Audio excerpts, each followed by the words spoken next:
अस्सलाम वालेकुम, आप देख रहे हैं 39 न्यूज़। नजर डालते हैं आज की न्यूज़ पर।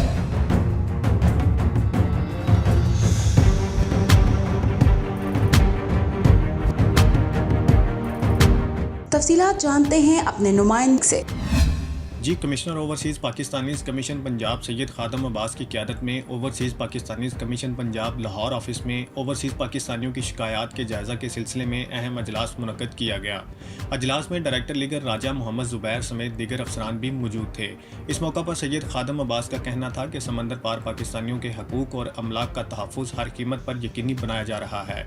OPC वेब पोर्टल पर मौसूल होने वाली 28,095 शिकायत में से 17,408 का अजाला किया जा चुका है।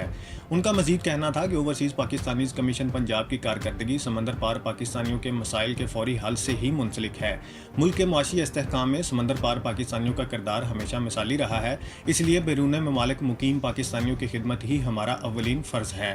उन्होंने मुतलका अफसरान को हदायत की कि असल दस्तावेज़ात की हामिल दरख्वास्तों पर खुसूसी तवज्जो दी जाए ताकि साइलिन को फौरी रिलीफ फराहम किया जा सके। Fida Mohammad Fida, bureau chief 39 news Lahore.